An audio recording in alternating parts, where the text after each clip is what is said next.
சபாவில் உள்ள மாவட்டம் ஒன்றில் சாலையில் குற்றம் புரிந்த லாரிகளுக்கு எதிராக நடவடிக்கை எடுக்காமல் இருப்பதற்காக போக்குவரத்து நிறுவனங்களிடமும் சுமார் 1 லட்சம் ரிங்கேட் லஞ்சம் பெற்ற அமலாக்க அதிகாரி ஒருவரை சபா ஊழல் தடுப்பு ஆணையமான MACC கைது செய்தது.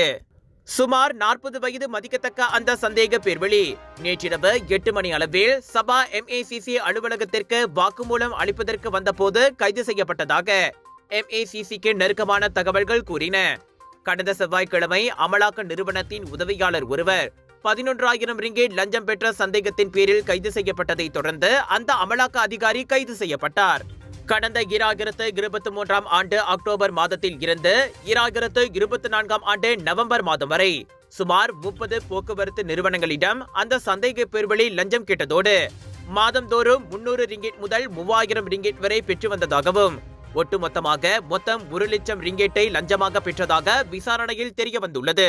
சம்பந்தப்பட்ட அந்த சந்தேக பேர்வழி கைது செய்யப்பட்டதை சபா MACC இயக்குனர் டத்தோ எஸ் கருணாநிதி உறுதிப்படுத்தினார். 2009 ஆண்டின் MACC சட்டத்தின் 1வது உட்பிரிவு A இன் கீழ் விசாரிக்கப்படுவதாகவும் 20,000 ரிங்கேட் தனிநபர் உத்தரவாத ஜாமீனில் அந்த சந்தேக பேர்வழி விடுவிக்கப்பட்டார்.